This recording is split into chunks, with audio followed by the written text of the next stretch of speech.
السلام عليكم ورحمة الله وبركاته. إن الحمد لله نحمده ونستعينه ونستغفره ونعوذ بالله من شرور أنفسنا ومن سيئات أعمالنا. من يهده الله فلا مضل له ومن يضلل فلا هادي له. أشهد أن لا إله إلا الله وحده لا شريك له وأشهد أن محمدا عبده ورسوله وبعد. Terakhir tentang sakitnya Nabi, demamnya Nabi, ujiannya Nabi 2 kali lipat dari sakitnya, demamnya kita semua. Kita tidak bisa bayangkan ini. Betapa beratnya rasa sakit yang diderita oleh beliau. Sekarang kita lanjutkan hadis 39, sebuah hadis yang akan menjelaskan kepada kita ciri-ciri orang yang baik itu seperti apa. Dan itu dikehendaki baik oleh Allah. Ya.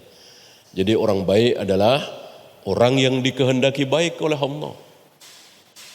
Orang buruk adalah orang yang dikehendaki buruk oleh Allah. Karena Allah Maha berkehendak. Tidak mungkin kehendak Allah tidak terjadi. Dan kehendak Allah mengalahkan kehendak siapapun. Dan kehendak Allah tidak bisa dinalar. Tidak bisa diukur pakai logika, akal, nurani. Coba kalau kita pakai nurani. Ya Allah, kenapa mesti ada neraka ya Allah? Kenapa mesti engkau ciptakan setan? Kalau pakai nurani ya. Coba seandainya engkau tidak menciptakan setan, tidak menciptakan iblis, tidak menciptakan Abu Jahal, Abu Lahab, Fir'aun, Namrud, Qarun, tidak menciptakan keburukan, selesai, enggak ada masalah. Semua manusia tinggal di surga dengan nikmatnya, dengan lezatnya. Itu maunya kita. Tapi Allah tidak mau. Allah tidak hanya menciptakan surga, tapi Allah juga menciptakan neraka. Allah tidak hanya menciptakan kebaikan, tapi Allah juga menciptakan keburukan. Ya. Nah, bagaimana ciri-ciri orang yang dikehendaki baik oleh Allah? Kan kalau kita lihat, orang-orang baik itu para nabi, para rasul, para sahabat, para tabi'in, atba'ut tabi'in. Orang-orang buruk itu seperti Fir'aun, Namrud, Qarun, Abu Jahal, Abu Lahab. Nah, ciri-cirinya apa? Orang yang dikehendaki baik oleh Allah. Terjawab oleh hadis nomor 39 ini.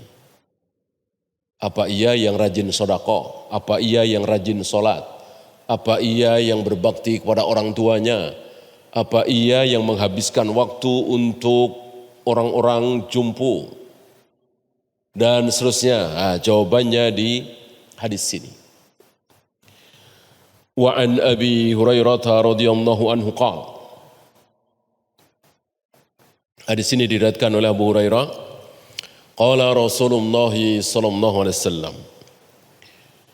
Man yuridillahu bihi khairan. Orang yang dikehendaki baik oleh Allah. Lihat. Orang yang dikehendaki baik oleh Allah. Berarti jelas, tegas, terang benderang di sini. Bahwa orang baik itu dikehendaki oleh Allah. Bukan? Bukan maunya kita sendiri. Bukan maunya kita sendiri. Ya. Ya kalau maunya kita, tentu semua kita akan baik. Mana ada di antara kita yang tidak menghendaki kebaikan, ya kan? Barangkali antum sudah dengar, insya Allah pasti sudah dengar. Ada orang baik, Ada orang baik, berbakti kepada orang tuanya, sholat, rajin, sodako, baca Al-Quran. Lalu dia ngaji. Dia ngaji karena dia ingin baik, lalu dia ngaji. Ketemu dengan guru. Apa ketemu di masjid, ketemu di kampus, ketemu di mana. Oleh gurunya diajarin apa? Diajarin bom bunuh diri. Iya. Dibawakan oleh gurunya ini ayat-ayat tentang jihad. Ayatnya benar. Enggak ada ayat yang salah. Tapi pemahamannya yang salah. Karena orang ini, anak muda ini kosong, maka disampaikan hadis-hadis tentang jihad. Apa balasan orang yang mati dalam jihad? Dan seterusnya, seluruh dosanya diampuni. Kena anak muda ini. Akhirnya mati dalam bom bunuh diri. Ya. Apa dia niatnya jahat? Kata siapa? Dia bukan pelacur, dia bukan germo, dia bukan pezina, dia bukan pemerkosa, dia bukan koruptor, dia bukan pemabuk, dia rajin sholat. Kan berarti dia ingin baik. Tapi Allah gak ingin. Orang yang berkuasa Allah bukan dia. Allah nggak ingin dia jadi orang baik. Ya, maka Allah pertemukan dia dengan guru yang sesat tadi, yang ngajarin bom bunuh diri. Akhirnya mati terpanggang dalam bom itu, konyol sekonyol-konyolnya. Ya, meledakkan dirinya di depan gereja, di kantor polisi, di tempat-tempat tertentu yang jelas itu bukan jihad. Karena jihad, kata Nabi, diriwayatkan oleh Imam Bukhari, al-jihadu ma'al imam, adiluhum wa fajiruhum. Ada bab khusus di Sahih Bukhari, bahwa jihad itu harus bersama presiden, harus bersama imam, harus bersama pemimpin, khalifah, amirul mukminin. Tidak boleh sendiri-sendiri. Jadi yang berhak mengumandangkan, mari kita jihad, itu pemimpin, khalifah, amirul mukminin, presiden. Minimal perdana menteri lah. Ya. Dan itu ada izzah, ada kekuatan, ada kehebatan. Ya. Walaupun nggak salah apa-apa diserang. Ya kayak Rusia nyerang Ukraina, Ukraina salah apa ya kan? Ya kasat mata lah, kita nggak ikut campur urusan dalamnya. Salah apa Ukraina diserang sama Rusia? Semua penduduk dunia mendukung Ukraina, mencaci maki Rusia? Tidak banyak yang mendukung Rusia. Ya, bahkan warga Indonesia banyak sekali. Karena apa? Karena dia pemimpin. Karena dia pemimpin. Walaupun salah, walaupun keliru, walaupun nyerang negeri orang, dia pemimpin. Ada kehebatan, ada izzah. Tidak semua orang nyalain dia. Banyak yang mendukung, padahal kan nyerang. Nah, begitu juga kaum muslimin. Begitu juga kaum muslimin. Ketika presiden kita memerintahkan rebut kembali Timur Timur. Kalau perlu sekalian Papua Nugini misalnya. Beda dengan yang bukan pemimpin. Mana ada orang yang mendukung bom bunuh diri itu. Jihad itu bukan sendiri-sendiri. Bukan per ormas, bukan per kelompok. Tapi jihad satu negeri, satu negara. Ketika itu terjadi ada sesuatu. Ada izzah, ada kehebatan. Makanya Nabi mencontohkan. Diteruskan oleh Abu Bakar, diteruskan oleh Umar, diteruskan oleh Utsman, Ali, Muawiyah dan seterusnya. Mendatangi negeri-negeri kafir. Mengajak mereka untuk masuk Islam. Kalau tidak mau nggak apa-apa, tapi bayar jizyah. Nggak mau bayar jizyah juga, baru diperangi. Ya. Dan tidak Tidak semua manusia mengutuk beliau, mengutuk Abu Bakar, Umar, ya kan? Karena menyerang negeri-negeri. Enggak. Walaupun orang kafir, kalau kaum muslimin jelas. Gitu. Yang pada akhirnya tentu semua berterima kasih. Ya. Orang-orang yang dijajah, ya istilah kasarnya, orang-orang kafir yang dijajah oleh pasukan muslim, pada akhirnya mereka berterima kasih. Alhamdulillah dulu dijajah oleh orang-orang Islam.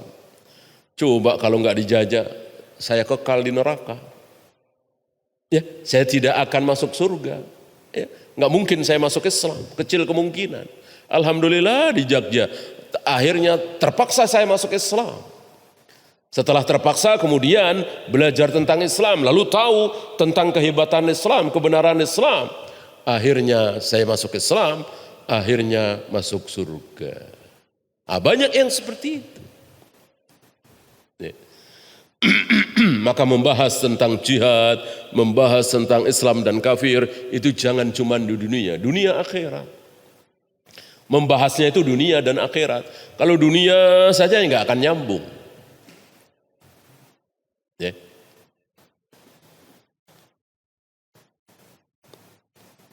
May yuridillahu bihi khairan.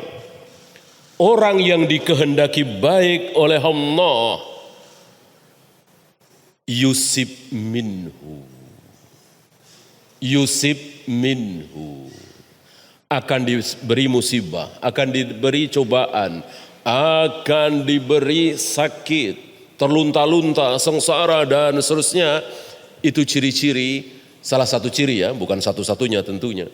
Salah satu ciri orang yang dikehendaki baik oleh Allah. Ya. Bentar-bentar sakit, bentar-bentar terjatuh, bentar-bentar celaka. Gitu. Dan bukan karena kesalahan dia ya. Gitu. Karena kan banyak orang celaka karena kesalahan dia. Banyak orang sakit karena salah dia sendiri. Nggak mau jaga makan, nggak mau istirahat yang teratur, malam malah begadang, malah siang tidur, khamr diminum, ya tentu tidak. Dia nggak salah apa-apa. Tapi Allah bikin dia kena kanker misalnya. Padahal makan sudah dijaga. Stroke misalnya. Ya. Kok sabar? Maka itu ciri-ciri orang yang dikehendaki baik oleh Allah. Ini hiburan bagi kita-kita yang sedang tertimpa musibah. Yang sedang terlilit hutang misalnya. Ada masalah dengan ekonomi misalnya. Anaknya pada meninggal misalnya, tinggal satu atau habis misalnya. Ini hiburan. Mudah-mudahan kita masuk di hadis ini. Berarti kita dikehendaki baik oleh Allah. Karena kita ditimpa musibah, ditimpa musibah, ditimpa musibah. Ya.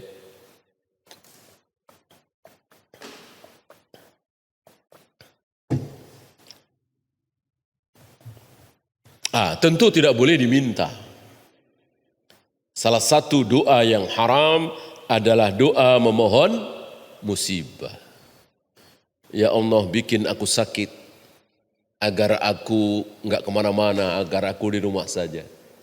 Ya Allah, bikin aku miskin. Ya Allah, bikin aku sengsara. Ya Allah, bikin aku kebelangsak. Enggak boleh. Enggak boleh. Ya. Sebaliknya kita disuruh minta, Allahumma inni as'alukal huda wat-tuqa wal afafa wal ghina. Ya. Selain ketakwaan, ada kecukupan rezeki, kekayaan, kesehatan, kesejahteraan. Yaitu kita disuruh minta seperti itu. Bahkan dengan niat supaya dosa-dosa kita diampuni, tetap tidak boleh. Tetap tidak boleh. Kan dengan saya sakit, dosa-dosa saya diampuni ya Allah. Udah, bikin saja saya sakit ya Allah. Bertahun-tahun. Tidak boleh. Kalau sudah dibikin sakit oleh Allah, kita wajib sabar. Tapi minta sakit tidak boleh. Dan salah satu doa yang tidak diperbolehkan tadi, Doa minta ditimpa musibah. Ini kan menantang namanya. Termasuk doa meminta keburukan untuk saudara kita tanpa alasan yang hak. Ya Allah, hancurkan bisnisnya. Ya Allah, bakar rumahnya. Ya Allah, tenggelamkan dia. Enggak boleh. Kecuali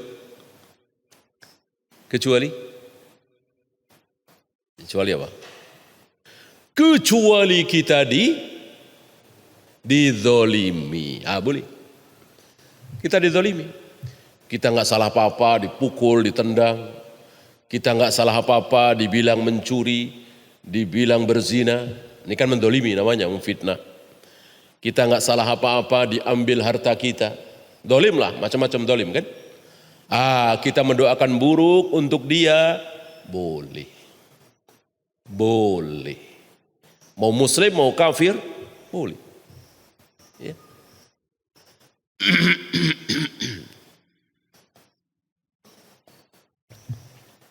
Termasuk menolak ajaran Islam, menghina, mencaci maki sunnah Nabi, boleh. Nabi yang mencontohkan. Ada orang asal makan pakai tangan kiri, minum pakai tangan kiri. Kata Nabi, kul biyaminik. Kalau makan, minum pakai tangan kanan, jangan pakai tangan kiri. Sunnah Nabi ini, perintah Nabi ini ditolak. Aku enggak bisa ya Rasul. Aku sudah terbiasa dengan tangan kiri, mungkin kidal ya. Marah Nabi. Lalu Nabi mendoakan buruk kepada orang itu. Ya Allah, jadikan dia tidak bisa mengangkat tangannya. Doa buruk kan? Seketika dia tidak bisa mengangkat tangannya. Ya, seolah kayak orang stroke begitu, tangannya nggak bisa diangkat. Ini kan doa buruk. Bolehkah? Boleh. Karena dia menolak ajaran Islam, menolak sunnah Nabi SAW, menolak syariat Islam. Boleh didoakan dengan doa buruk. Termasuk dolim. Ya. Maka hati-hati kita mendolimi orang. Ittaqu da'watal madlum, kata Nabi. Hati-hati kalian terhadap doanya orang-orang yang engkau dolimi. Walaupun orang yang engkau dolimi itu apa?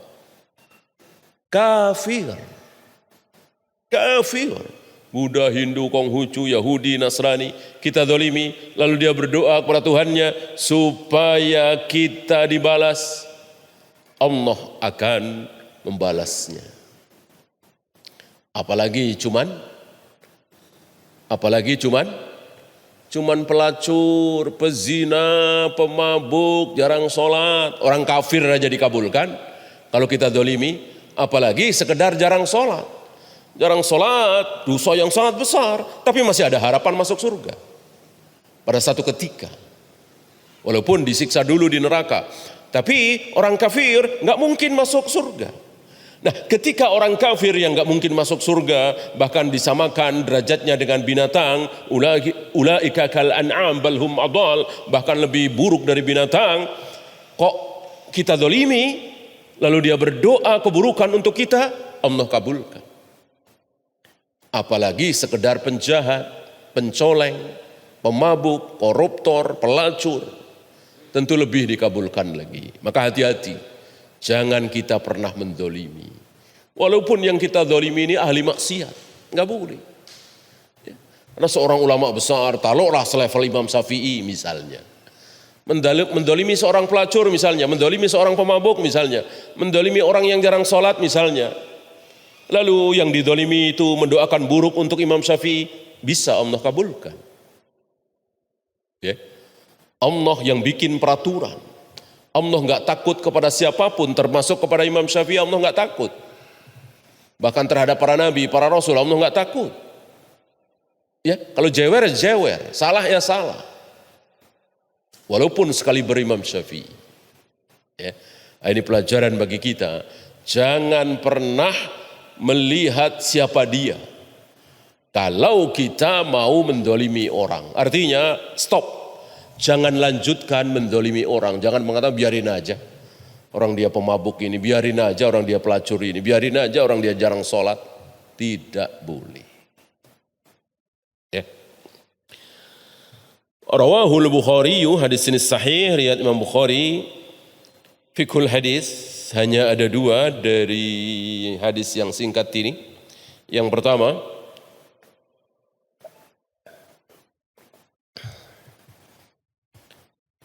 al-mu'minu la yakhlu min illatin aw killatin aw dhillatin.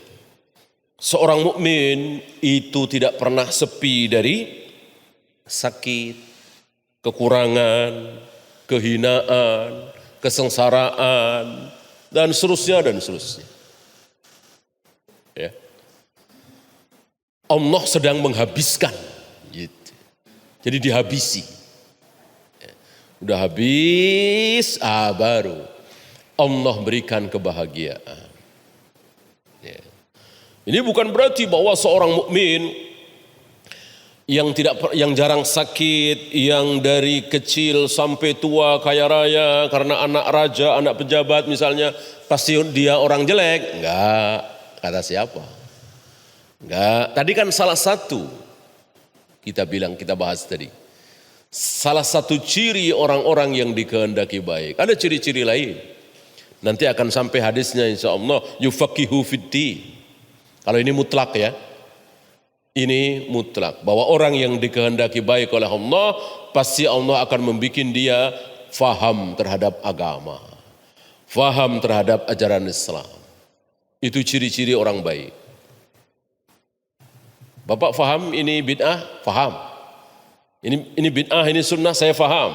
Oh ini syirik, ini tauhid, saya juga faham. Oh ini hak, ini batil, saya faham.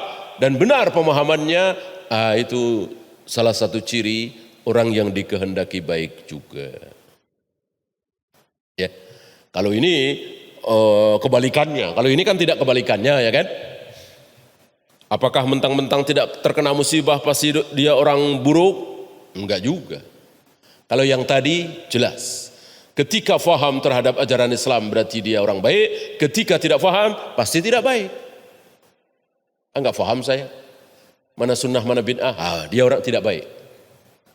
Saya enggak faham mana syirik, mana tauhid. Saya enggak faham kenapa itu dilarang, kenapa itu bid'ah, kenapa itu sesat. Padahal kan isinya tahlil, tahmid. Ini takbir, baca Al-Quran. Ada sedekahnya juga. Masa enggak boleh, masa bid'ah. Saya enggak faham. Berarti dia ciri-ciri orang tidak baik. Tidak dikehendaki baik orang, dia enggak faham. Ya. Kalau yang baik tentu faham. Dikehendaki baik oleh Allah berarti dia faham. Oh ya faham saya. Walaupun isinya baca Al-Quran, takbir, tahmid, sedekah, tapi kan enggak ada contoh dari Nabi sallallahu alaihi wasallam. Mana ada kebaikan kok luput dari Nabi sallallahu alaihi wasallam? Mana ada sebuah kebaikan sementara Rasul enggak tahu kalau itu baik. Gitu. Ya.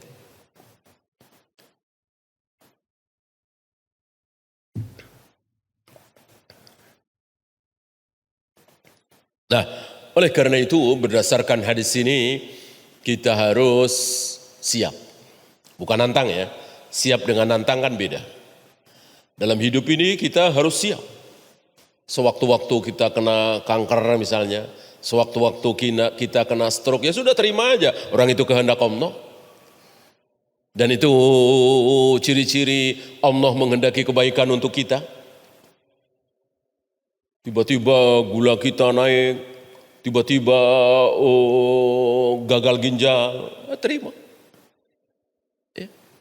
Tiba-tiba istri kita meninggal, tiba-tiba suami kita meninggal, tiba-tiba anak kita satu-satunya meninggal. Ini sesuatu yang insya Allah pasti terjadi.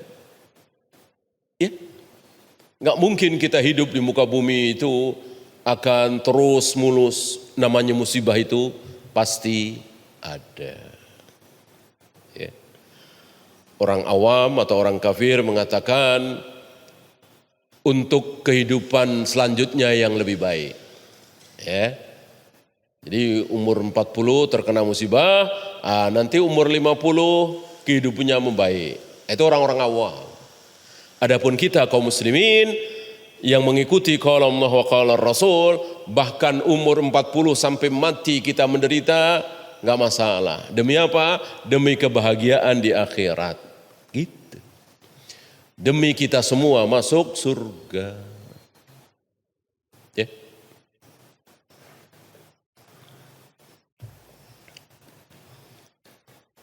Satu lagi yang terakhir, hanya ada dua ini. Al-ibtila'u amaratu hubbillahi li'abdihi. Ujian demi ujian itu adalah tanda. Tanda apa? Tanda bahwa Allah mencintai kita sebagai hambanya. Ya. Yang pusing, yang sakit perut, yang dizalimi orang, yang tiba-tiba nggak salah apa-apa di PHK, yang ini, yang itu. Itu tanda. Tanda bahwa Allah cinta kepada kita. Mungkin kalau sehat terus, kaya terus, jarang merengek. Ini apa istilahnya ya, dicubit oleh Allah. Bangkrut perniagaannya. Lalu bangun malam, sepertiga malam, mengangkat kedua tangannya, memohon kepada Allah, merengek, meneteskan air mata. Itu Allah senang. Allah senang. Kita merengek kepada Allah, mendekatkan diri kita kepada Allah. Ya. Disinilah rahasia kenapa kita harus merasa butuh kepada Allah. Ya. Karena sekali lagi kita nggak akan tahu. Kalau tiba-tiba kekayaan kita dihabisi oleh Allah, tiba-tiba kesehatan kita dihabisi oleh Allah, ya nggak usah jauh-jauh, satu organ kita, jantung aja kena, selesai. Ginjal aja kita kena, selesai. Ya. Kita terus memohon kepada Allah.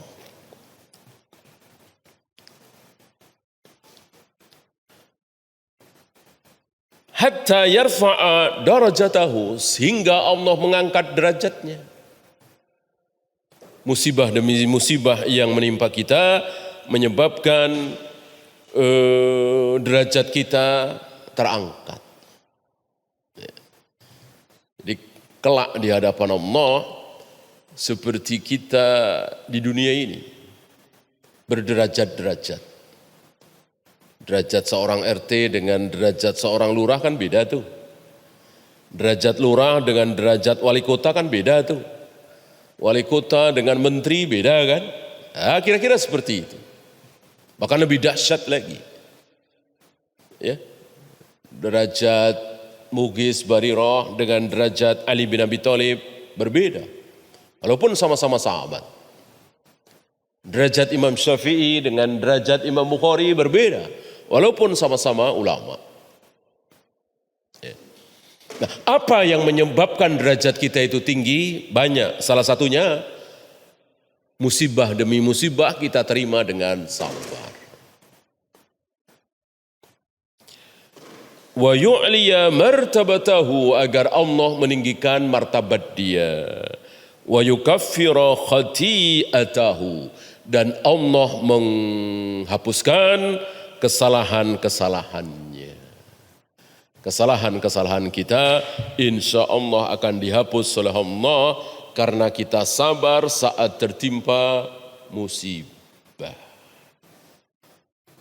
Dan Allah itu ingin sewaktu kita berhadapan dengan Allah kelak itu sudah tidak ada dosa.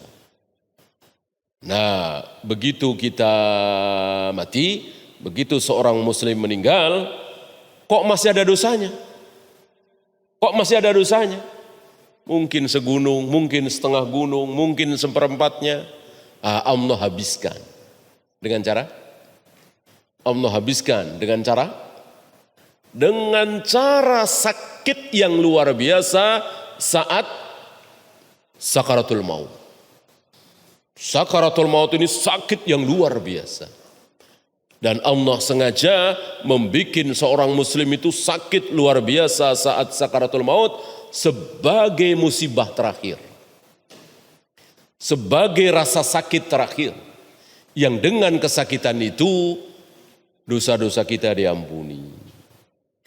Ya, tapi kan nggak lama. Ya, mungkin seharian, ada yang sekerat seharian. Mungkin 2 jam, mungkin 1 jam, mungkin setengah jam. Mungkin hanya beberapa menit saja. Berapa banyak saudara-saudara kita yang sedang asik ngobrol, tiba-tiba terjatuh, nggak lama setelah itu meninggal. Berarti ya sakaratul mautnya mungkin hitungan menit. Sebentar, tapi ya sakit luar biasa tetap. Wallahu a'lam. Ya, hadis berikutnya 40 lumayan panjang, kita lanjutkan di pekan depan. Ada pertanyaan sebelum ditutup? Silakan.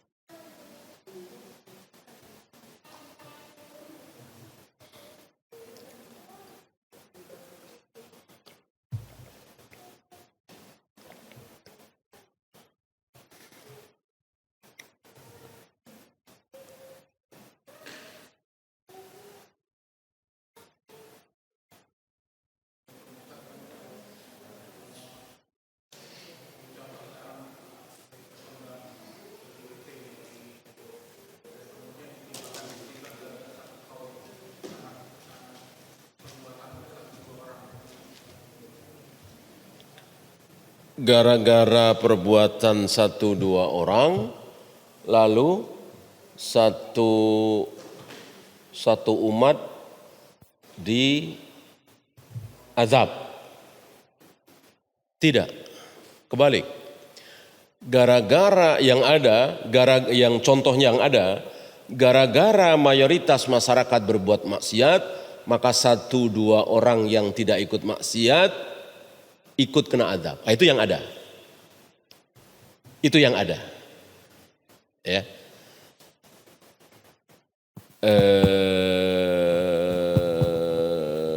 Nabi Lut. Nabi Lut.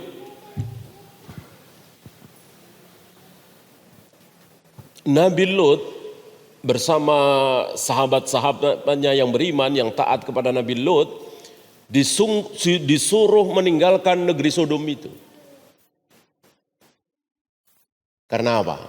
Karena akan diazab oleh Allah, itu mayoritasnya seperti itu. Kalau Nabi Lut dan sahabat-sahabatnya tetap di situ, ya kena. Sebagaimana yang kita saksikan hari ini. Barangkali antum pernah dengar ini kejadian di 1955 ya. Nggak jauh dari kampung saya, di Dieng sana, di sebuah dusun namanya Legetang. Ya. Saya kira masyhur riwayat ini. Itu daerah maksiat luar biasa. Ya pelacuran, ya perjudian dan seterusnya. Atau belum lama yang di Palu itu ya. Kan orang bilang sudah seperti Las Vegas itu ya. Nah, Allah azab. Dan azabnya untuk Legetang ini kan luar biasa. Ya. Kalau longsor itu kan ada bekas longsorannya. Ini nggak ada bekasnya. Jadi seolah-olah, bukan seolah-olah, memang seperti itu. Allah mengambil tanah di puncak gunung itu, gunung Pengamun-amun. Allah timpakan ke dusun itu, habis. Apakah di dusun itu semuanya pezina semua? Enggak. Apakah di dusun itu semuanya penjudi semua? Enggak. Kan ada bayi-bayi, anak kecil, orang jompo. Tidak ikut berzina, tidak ikut berjudi. Tapi ada di situ. Mayoritas. Ya. Kan hadis-hadis awal dulu sudah kita bahas. Ketika ada satu pasukan yang akan menyerang Ka'bah.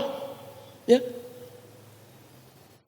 Dan di situ ada orang-orang yang tidak berniat menyerang Ka'bah. Mungkin lagi lewat, mungkin lagi jual makanan, mungkin lagi ini, lagi itu. Allah tenggelamkan semua. Ya, dari awal sampai akhir, dari barisan terdepan sampai yang paling belakang, ditenggelamkan semua. Ya. Jadi terbalik tadi ya. Bukan gara-gara 1-2 orang berbuat maksiat, lalu mayoritas diazab. Keliru. Yang benar mayoritas berbuat maksiat. Lalu 1, 2, 10, 20 orang yang tidak ikut maksiat ikut diazab. Wallahu a'lam. Assalamualaikum warahmatullahi wabarakatuh. Ustadz, mengenai sakaratul maut ya, maksudnya orang yang meninggal, apakah ada hadis sahih yang menyatakan kalau meninggal hari Jumat itu pastinya mati syahid ya?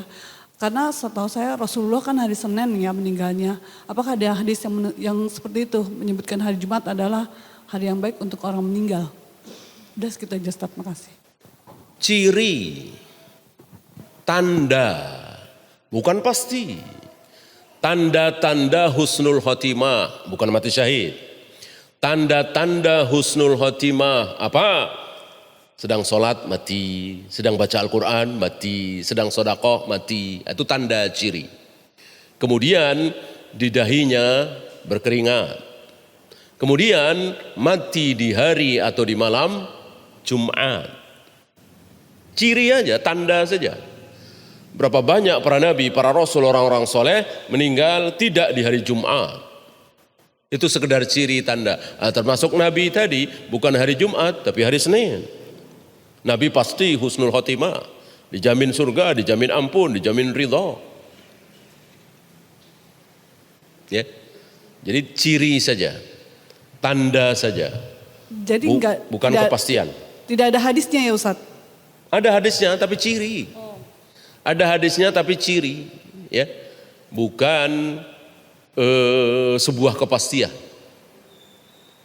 Kita boleh berharap, kita boleh senang ketika ayah kita atau ibu kita meninggal di hari Jumat. Tapi memastikan ayah ibu kita pasti husnul khotimah, surga, nggak boleh. Mudah-mudahan masuk surga, iya. Memastikan tidak boleh. Hal yang gaib tidak boleh kita pastikan. Oleh karena itu mengatakan almarhum Bapak Soeharto misalnya, boleh enggak? Boleh enggak? Almarhum atau almarhumah Ibu Tin, boleh enggak? Almarhum fulan, boleh enggak? Tidak boleh. Itu memastikan namanya.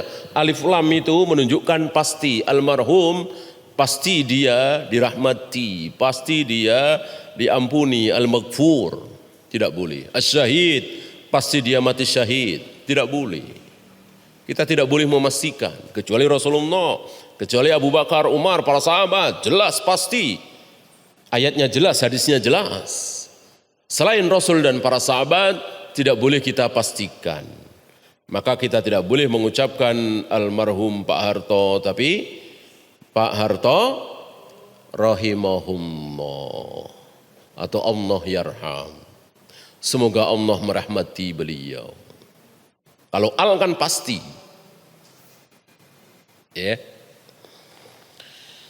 Wallahu a'lam.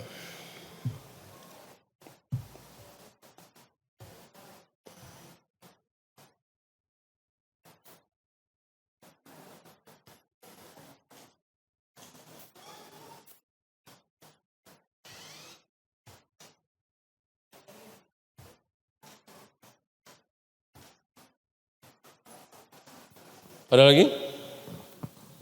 Ustadz, maaf ya sekali lagi ya tanya mengenai perceraian di luar tema ya Ustadz. Kalau istri minta cerai, terus? Kalau istri minta cerai, sementara dia terzolimi, tidak bisa mencium baunya surga, itu benar nggak Ustadz? Kalau terzolimi enggak. Yang tidak akan mencium bau surga itu tidak ada alasan yang syar'i.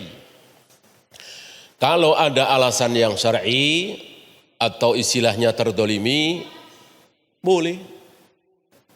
Boleh. Ada berapa alasan seorang istri boleh minta cerai, mengajukan cerai, atau hulu, atau fasa? Ada 4. Ada 4. 1. Nggak tahu satu pun? Ya, berarti jangan pernah minta cerai. Orang nggak tahu alasannya satu pun. 1, tidak diberi nafkah, tidak diberi nafkah, atau diberi nafkah jauh dari cukup. Anaknya 7, dikasih sebulan 300.000, ya tentu tidak cukup. Sementara suami uangnya banyak, saking bakhilnya, saking pelitnya. Dan itu sudah berbulan-bulan. Ya, seperti ini boleh. Nah, tidak mungkin seorang istri hidup tanpa nafkah. Dan nafkah itu harus dari suami. Ya. Yang kedua, sering disiksa. Dipukul, ditendang, diinjak-injak. Dan itu sering, bukan sekali doang ya. Sering. Ini boleh. Ini boleh. Karena haram bagi suami menyiksa istrinya. Ada hadis dhaif. La yus'alu rajulun fima daraba imra'atahu. Seorang laki-laki tidak akan ditanya oleh Allah kenapa dia memukul istrinya. Hadis ini dhaif. Alhamdulillah hadis ini dhaif. Jadi bukan sabda Nabi SAW. Berarti yang benar akan ditanya, kenapa engkau pukul istrimu? Kenapa engkau tendang istrimu? Dan dia harus menjawab dengan jawaban yang hak karena dia tidak sholat misalnya. Itu pun kan nggak boleh langsung pukul ya kan? Ada nasihat, ada pisah tidur, gitu. Yang ketiga, suami murtad. Suami murtad keluar dari Islam. Atau mungkin ikut firqah yang sudah menyimpang dari Islam, keluar dari Islam, seperti Ahmadiyah misalnya, Rafidah misalnya.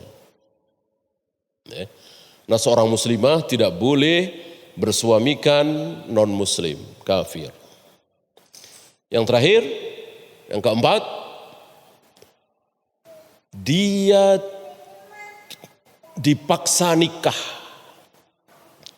Dia dipaksa nikah oleh ayahnya, oleh walinya. Dia enggak suka dengan pilihan ayahnya itu. Boleh, ini pernah terjadi di zaman Nabi SAW. Ya. Tentu belum jima ya belum sekamar. Gitu. Dia tidak suka. Bukan ditanya hakim, kenapa engkau minta cerai? Saya enggak suka sama suami saya, ya hakim. Sementara anaknya udah 3, ya. Anaknya 3 baru bilang enggak suka sama suaminya, ya enggak mungkin lah, itu mengada-ada. Maksudnya belum punya anak, baru-baru punya anak, belum jima, belum sekamar. Dia dipaksa nikah oleh ayahnya.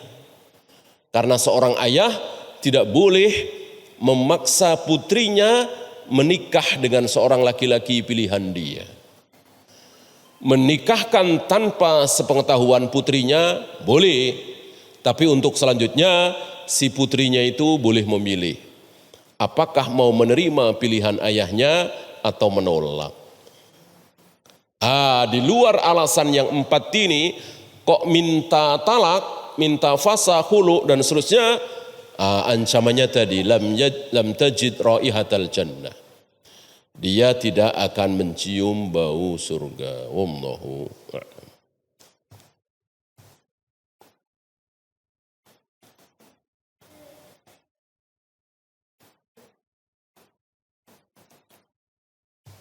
Ada lagi?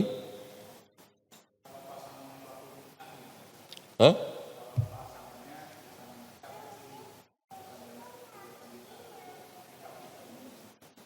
Belum, sekedar bid'ah, maksiat, belum. Ini betul-betul kafir. Kafir itu ya keluar dari Islam. Ya. Sekedar maksiat, sekedar bid'ah. Kafir itu sudah berat sekali. Jangan samakan kafir dengan bid'ah, kafir dengan zina, kafir dengan judi, kafir dengan memperkosa, korupsi, membunuh. Enggak sama itu. Iya.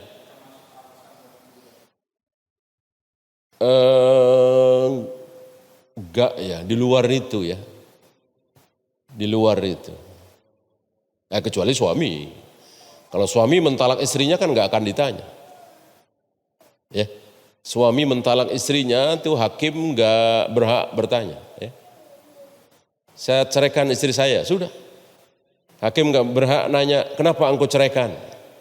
Hakim Islam ya, bukan hakim sekarang. Hakim menurut syariat Islam tidak berhak bertanya kepada suami kenapa dia menceraikan istrinya.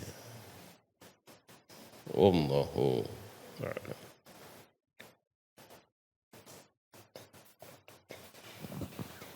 Ustadz, maaf sekali lagi. Habisnya nggak ada yang nanya, jadi saya rajin nanya aja deh. Gimana Bu? Gini misalkan Ustadz ada rumah tangga ya, yang istrinya tuh seneng pakai kartu kredit hingga hutang ratusan juta gitu kan. Nah kita sebagai orang tua boleh nggak untuk menyarankan anak kita yang laki-laki menceraikan istrinya? Karena kebiasaan hidup pakai kartu kredit kan utang berjuta-juta begitu. Tidak Si sesuai dengan istrinya penghasilan. itu? Jadi mengakibat Nggak kerugian masalah. kartu kredit. Salah nggak kalau kita menyarankan anak kita yang laki-laki itu untuk menceraikan istrinya? Boleh, boleh, boleh. Mungkin diancam dulu, kasih kesempatan. Ya, atau mungkin sudah dinasehati bener kumat lagi, diancam ini yang terakhir ya. Kalau pakai kartu kredit lagi, ngutang ke sana kemari lagi, cerai. Nah, lalu dia benar taubat, nggak taunya kumat lagi, ya sudah cerai. Ya, atau sigo taklik boleh, sigo taklik boleh. Ya kalau zaman sekarang biar lebih kuat ya, hitam di atas putih, tanda tangan, materai dan seterusnya. Saya menyatakan bahwa jika saya ternyata pakai kartu kredit lagi, maka jatuh talak 1 ke saya. Nah, boleh. Begitu dia main kartu kredit lagi, otomatis sudah jatuh talak 1. Walaupun suaminya diem aja. Ya. Wallahu a'lam. Ustadz, saya mau tanya yang tadi, kategori ketiga yang dibilang murtad. Saya punya suami tadinya non-muslim, setelah nikah masuk Islam. Selama 3 tahun nikah, dia tidak mau belajar Al-Quran. Dan kedua tidak pergi haji atau umroh. Dan ketiga tidak mau mengikuti kajian. Tetapi dia sholatnya rajin. Dan dia membaca bacaan sholatnya dengan belajar dengan bahasa Arab yang ada terjemahannya. Jadi ilmu tajwidnya masih kurang. Terus saya suruh belajar, dia tidak mau. Apakah itu dia Islam atau tidak Ustaz? Islam, ya.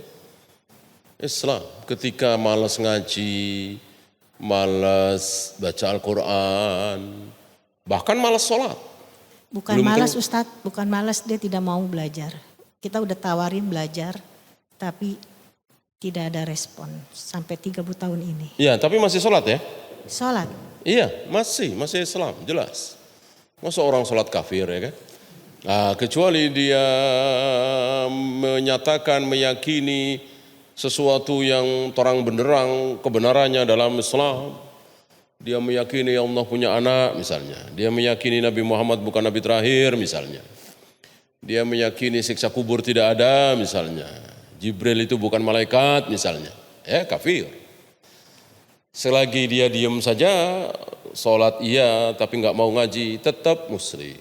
Nah kita sebagai orang tua, keluarganya ya terus berbagai macam cara kita usahakan supaya dia mau ngaji, mau belajar, mau berkumpul dengan kaum muslimin. Gitu. Sampai kapan? Nah, sampai mati. Sampai dia mati duluan atau kita mati duluan. Jangan berhenti, terus mendakwai.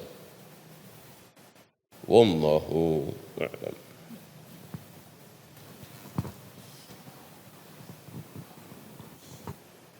Habis?